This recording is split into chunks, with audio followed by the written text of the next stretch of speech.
you all achievers, I am Advocate Apurva Vats. Welcome to my channel Vatsalya.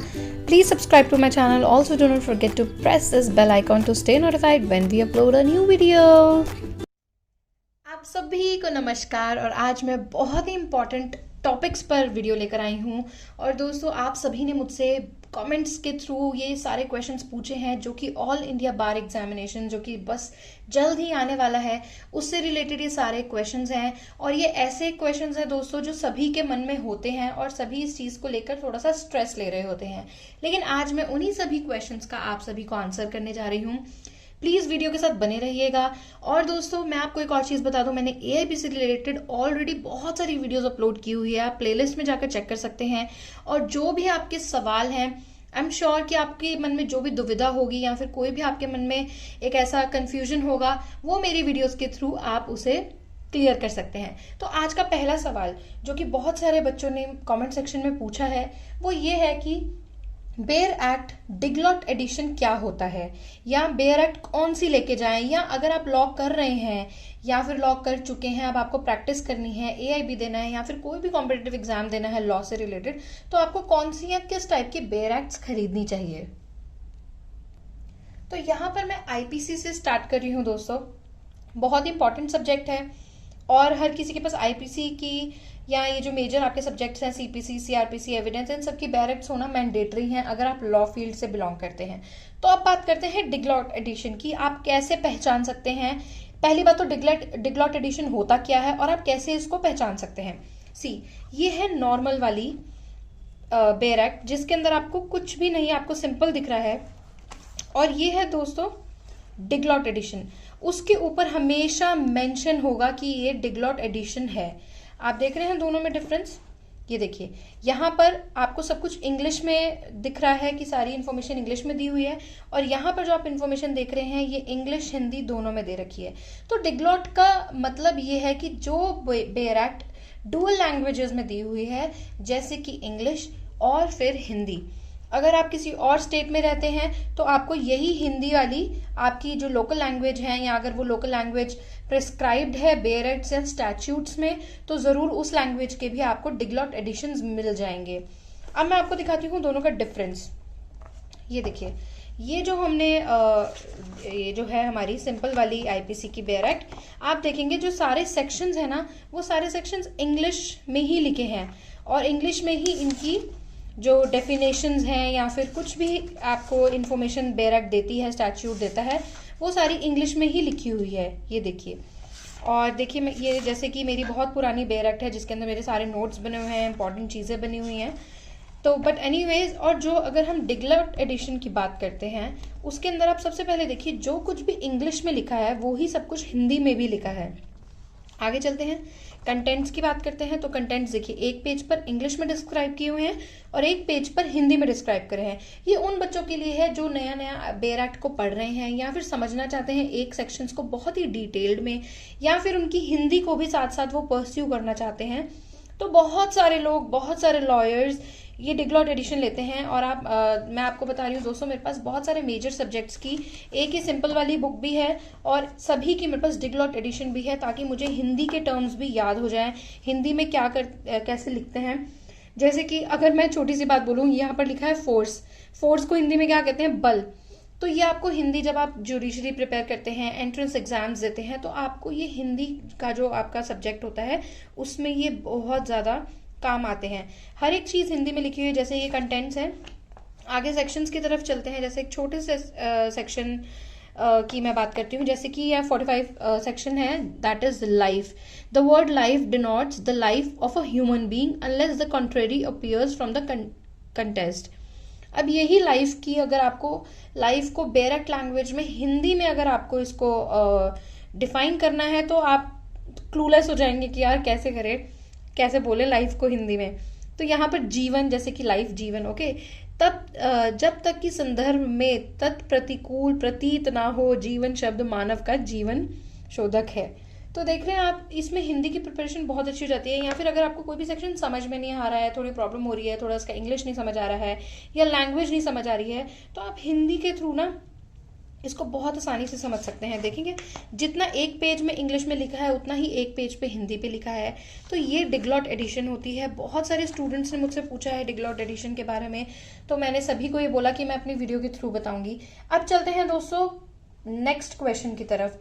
ये भी question मुझे बहुत सारे बच्चों ने पूछा है कमेंट्स में, तो चलते हैं नेक्स्ट क्वेश्चन की ओर कि AIB यानी कि ऑल इंडिया बार एग्जामिनेशन क्या मुश्किल है, या एक बार में हम इसे क्लियर नहीं कर सकते, या फिर आसान है कि कैसे करें क्लियर, या फिर क्या एक अटेम्प्ट में क्लियर हो सकता है। तो ये बहुत सारे क्वेश्चंस ना मेरे पास आए हैं।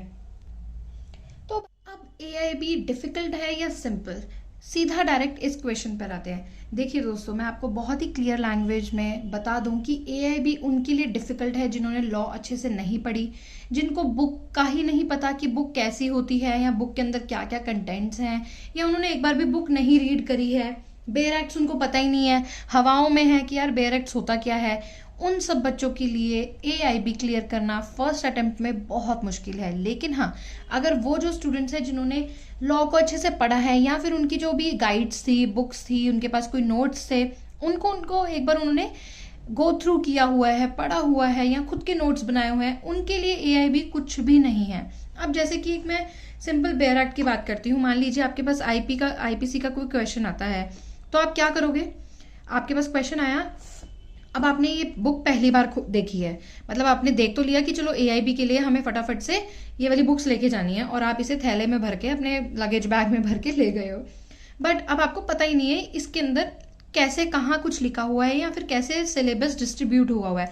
अब आपने फटाफट IPC खोली, आपको कोई क्वेश्चन दिखा, आपने IPC खोली, अब आप पेज ही पलटते रह जाओगे, पेज पलट रहे हो, कहाँ है, एक एक पेज पे से निगाह मार रहे हो कि कहाँ है कहाँ है कहाँ है। तो क्या हुआ, आपका हो गया बहुत ब्लंडर वाला टाइम आपका जो है वेस्ट हो गया। अब मान लो जिसको पता है कि भाई उस डायरेक्ट शॉर्ट क्वेश्चन आया है कि ये सेक्शन है, आप ये एक डेफिनेशन है, आप बताओ ये किस सेक्शन में है, तो आप उस डेफिनेशन से 1 मिनट में पहचान लोगे कि ये मर्डर के आसपास है या फिर कल्पेबल होमिसाइड है। तो आप फटाफट से 300 खोलोगे, और जैसे मान लीजिए 300 आपने सेक्शन खोला, और आप एकदम से देख लेंगे कि यहाँ से फटाफट आपको एक ही पेज को आपने क्या कहते हैं गो थ्रू करना है, और आपको सेक्शन मिल जाएगा। अब मान लो आपको पता ही नहीं, ABCD नहीं पता बुक की, तो क्या पूरी बुक छानते रहोगे, ढूंढते रहोगे, और फिर उन लोगों को लगता है यार AIB तो बड़ा ही डिफिकल्ट था। बट बाकी ऐसा कुछ नहीं है। मैं आपको बता दूं दोस्तों, इतने सारे शॉर्ट क्वेश्चन आते हैं। देखो 60% ऑफ सिलेबस तो आता है शॉर्ट। जैसे जो बच्चे एवरेज ये लोग सिलेबस बनाते हैं कि जिन्होंने लॉ पढ़ी होगी, थोड़ा बहुत नोट्स बनाए होंगे, उनके लिए एक 60% ऑफ इन्होंने क्वेश्चंस डाले हैं एवरेज स्टूडेंट्स के लिए, कि ताकि maximum to maximum students pass हो सके या पासिंग मार्क्स ले आए। फिर ये 20% दोस्तों बनाते हैं टफ, कि भाई इनको ढूंढना मिले, या फिर ये करंट अफेयर्स से हो, जनरल नॉलेज से हो, कि इंपॉर्टेंट केस लॉ हो जो कि बुक्स में नहीं दिया, लेकिन आपको एक लॉ स्टूडेंट के होने के नाते आपको पता होना चाहिए। और जो 20% बनाते हैं वो बिल्कुल टफ बनाते हैं, जो क्रीम बच्चे होते हैं, जो बहुत इंटेलिजेंट होते हैं, जो टॉपर्स होते हैं, उनकी कैटेगरी के बनाते हैं। तो देखो, अगर 60% भी अगर आपने पढ़ा होगा, मैं कह रही हूँ आपने 50% भी पढ़ा होगा, तो आप AIB को एक बार में क्लियर कर सकते हो, कोई प्रॉब्लम वाली बात नहीं है। जस्ट AIB के लिए पढ़ना क्या है आपको ऐसा तो है नहीं कि AIB की कोई एक बुक आती है और उससे आप पढ़ लो, एक बुक से आपने पढ़ाई स्टार्ट कर दी और अब आप पढ़ने वाले हो, ऐसा नहीं होता। आपको क्या करना होता है, जितनी आपके पास आपके नोट्स हैं या फिर कोई भी आपके पास गाइड्स हैं, बुक्स हैं, उनको एक बार गो थ्रू करो, कि आपको पता चल जाए। जब आप वहाँ हैं बहुत ही जल्दी में, आपको मैक्सिमम 5 सेकंड मिलते हैं एक आंसर को ढूंढने के लिए, कि आपके पास टाइम वेस्ट ना हो। आपको पता हो हाँ यार ये मैंने पढ़ा हुआ है, ये इनमें से इस वाली बुक के अंदर है, तो आपको ये रिकॉग्निशन होनी चाहिए बुक्स की।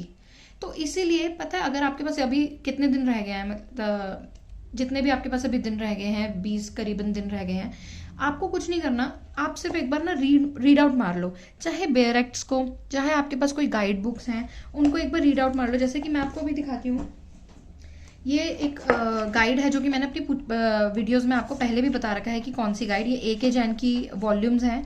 अब देखो, आपको क्या करना है, बेयर एक्ट मत पढ़ो, इसमें सेक्शंस के साथ सब कुछ दिया होता है। जैसे कि मैं बता रही हूँ, ये रेप का दिया हुआ है, ठीक है ना, रेप का दिया हुआ है, सारे सेक्शंस आपको डिफाइन किए हुए हैं, ये दिया हुआ है। अब आप इसको गो थ्रू कर लो एक बार, तो अब आपको क्या होगा, जब आप क्वेश्चन आया रेप से रिलेटेड, तो आपको पता होगा कि हाँ यार ये ना इधर था, या फिर आप फटाफट से कंटेंट्स में से देख पाओगे कि हाँ ये यहाँ पर है। एआईबी के लिए बुक के साथ आपकी जान पहचान दोस्ती होना बहुत ज़रूरी है। अगर आप की बुक के साथ दुश्मनी है या फिर आपका ब्रेकअप चल रहा है बुक के साथ, तो आई एम सो सॉरी कि आप एआईबी नहीं क्लियर कर पाओगे। आपको थोड़ा सा इसे दोस्त बनाना पड़ेगा, थोड़ा सा इसे प्यार देना पड़ेगा, तब जाके आपका एआईबी क्लियर होगा। अच्छा चलते हैं नेक्स्ट क्वेश्चन की तरफ।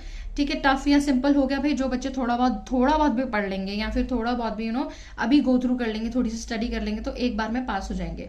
अब चलते हैं नेक्स्ट क्वेश्चन की तरफ कि एक बारी में क्लियर, तो हमें पता चल गया कि ऐसे है।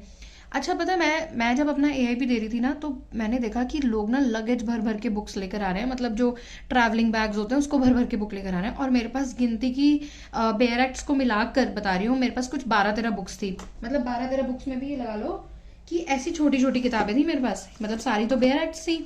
उसके बाद मेरे पास अपनी जो मेरे पास गाइड्स हैं और जो मेरे खुद के नोट्स हैं वो थे। और मुझे ऐसा लगा कि ऐसा तो नहीं कि मैंने कुछ मिस कर दिया है और मैं अब पास ही नहीं हो पाऊंगी, ये क्या हो गया, मैं तो बहुत कम बुक्स लाई हूँ। बट आप मानोगे, मेरे को इतनी आसानी मिली क्योंकि वो जितनी बुक्स मैं लेके गई थी ना उनको मैं एक बार पढ़ चुकी थी, और मुझे पता था कि कौन सी चीज़ कहाँ पर है। और नहीं भी पता थी तो मुझे ये पता था कि ये वाला क्वेश्चन इस वाली बुक में मिल जाएगा, तो मुझे बहुत ईजिली मिल गया, आंसर्स मिल गए। तो इसीलिए बता रही हूँ, लिमिटेड चीज़ें, मतलब क्वांटिटी नहीं लेके जानी आपको, क्वालिटी बुक्स लेके जानी है। क्वांटिटी में क्या है, भर के ले जाओ लगेज, कुछ नहीं मिलेगा। लेकिन अगर आप क्वालिटी लेके जाओगे ना, हाँ भाई जैसे ये बुक है, इसके अंदर लॉ के बहुत सारे सब्जेक्ट्स हैं, तो आपकी एक बुक में काम हो गया ना। तो इस तरह का थोड़ा ना, और मैंने अपनी वीडियोस में ना, मेरी आईआईबी की प्लेलिस्ट चेक करना, उसमें मैंने स्पेशल बताया है कि ये बुक्स ले जाओ, इनके बाहर कुछ नहीं होगा। यही बुक्स एक बार अगर आप पढ़ लोगे, लेके जाओगे, तो एक बार में एआईबी क्लियर हो जाएगा चुटकियों में। अब बात करते हैं कौन कौन सी बेयर एक्ट्स लेके जाएं। ये बहुत सारे बच्चों ने मेरे से क्वेश्चन पूछा है कि मैम कौन सी बेयर एक्ट्स लेके जाएं या क्या क्या लेके जाएं। अब देखो यहाँ पे मैं आपको सिलेबस बता रही हूँ, इस सिलेबस के अकॉर्डिंग मैं बताती हूँ। आप ये वाली बुक्स तो सारी ले ही जाओ, ठीक है ना, ये वाली सारी बुक्स ले जाओ। उसके बाद अब जैसे मान लो आपके पास सारी बेयर एक्ट्स होनी चाहिए, आप फटाफट से पहचान लोगे कि इस बेयर एक्ट का क्वेश्चन है, कॉन्ट्रैक्ट का क्वेश्चन है, टॉट का क्वेश्चन है, या फिर आईपीसी का क्वेश्चन है, सीपीसी सीआरपीसी का क्वेश्चन है। तो बेयर एक्ट्स की, क्योंकि मैं बता रही हूँ ना आपको 40% of syllabus short bare act से आता है कि हाँ भाई आपको या तो डायरेक्ट सेक्शन पूछ लेंगे कि ये सेक्शन की डेफिनेशन बताओ, या डेफिनेशन बताकर सेक्शन पूछ लेंगे, या फिर इंपॉर्टेंट केस लॉज पूछ लेंगे, जो केस लॉज आपकी हर बेयर एक्ट में दिए होते हैं, वही केस लॉज पूछते हैं ये लोग। अब जैसे कि ये सिलेबस है, आप ये वाली सारी बेयर एक्ट्स तो ले ही जाएं, जैसे जिनकी वेटेज ज़्यादा है, जैसे कि कॉन्स्टिट्यूशनल, सीआरपीसी, सीपीसी, एविडेंस और law of tort, MACT act, consumer protection, इनकी वेटेज ज़्यादा है। तो आप ये वाले सब्जेक्ट्स की बेयर एक्ट्स तो ले ही ले। साथ साथ दोस्तों, आपकी जो जब आप लॉ कर रहे होते हैं तो आपके पास ये वाली अलग अलग सब्जेक्ट्स की भी गाइड्स होती हैं। जैसे कि कंपनी लॉ, पूरी कोई मोटी गाइड लेने की ज़रूरत नहीं है। आप वेटेज देखो, इसकी 2 नंबर का कंपनी लॉ आएगा, और ऐसा भी नहीं है कि बहुत ज़्यादा हाई उसके क्वेश्चन आएंगे, बहुत बेसिक नॉलेज पर आ जाएंगे कंपनी लॉ के क्वेश्चंस। तो आप कोई ऐसी बुक लो जिसके अंदर कंपनी लॉ एक छोटा सा टॉपिक दे रखा हो कि आपको याद आ जाए।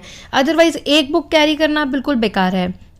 जैसे कि लैंड एक्विजिशन एक्ट, इसमें से कुछ भी आ सकता है, जनरल नॉलेज के क्वेश्चंस आएंगे इसमें, जो 2 मार्क्स के हैं, तो इसमें आपको अपना ही दिमाग लगाना पड़ेगा। इसके लिए एक स्पेसिफिक बुक ले जाना की कोई ज़रूरत नहीं है। फैमिली लॉ की बेयर एक्ट प्लस अपनी गाइड ले लीजिएगा। बाकी जो मेजर सब्जेक्ट्स है इसकी बेयर एक्ट प्लस गाइड ले लीजिएगा। उसके बाद साइबर लॉ, एक ऐसी बुक लेना जैसे जिसके अंदर मैंने जो आपको अपनी वीडियोस में बताई हैं वॉल्यूम्स, उसके अंदर ये बहुत सारे छोटे छोटे जो 2-2, 4-4 मार्क्स के सब्जेक्ट्स हैं वो उस बुक के अंदर कंबाइंड है, यानी कि एक बुक के अंदर आपके 4-5 सब्जेक्ट्स आपके कवर अप हो जाएंगे। तो दोस्त, मेरी प्लेलिस्ट चेक करना बिल्कुल भी मत भूलिएगा एआईबी की। मेरे चैनल को सब्सक्राइब करें, क्योंकि वहाँ पर मैं बहुत ही ज़्यादा latest topic, techniques, syllabus, tips and tricks की वीडियोस अपलोड करती रहती हूँ। अगर आप सब्सक्राइब करेंगे तो आपके पास नोटिफिकेशन आ जाएगी मेरी वीडियोस की, और आपको बहुत ज़्यादा आसानी मिलेगी। और दोस्तों, सब्सक्राइब ज़रूर करें, चेकआउट करें इस प्लेलिस्ट को। मैं अपने चैनल पर लॉ से रिलेटेड, करंट अफेयर्स, जीके से रिलेटेड बहुत सारी वीडियोस डालती हूँ। Thank you so much guys for watching this video. Take care and all the best for exam.